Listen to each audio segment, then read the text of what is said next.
Hey everybody, John here, Dynamic Transmission. Just want to make a quick video talking about our transmission cooler thermostat delete kits that we make for the third generation Dodge diesel pickup trucks.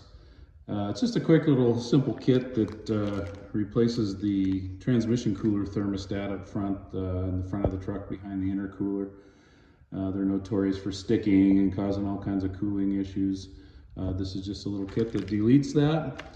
These are for all the third generation Dodge diesel trucks that with the 48RE transmission. The 68 RFE trucks do not use a transmission cooler thermostat, so this will not fit for those trucks. But anyway, I'll leave a link in the description, and we have those in stock. We finally found a company to make them for us, so I don't have to make them at the lathe, which oftentimes led to kind of some long waits to get your product, and we do apologize for that, but we do have them in stock now, and if you order by 4 o'clock Pacific time, we will ship them the same day. Once again, I'll leave a link in the description, and you're welcome to order them on the website. Thanks.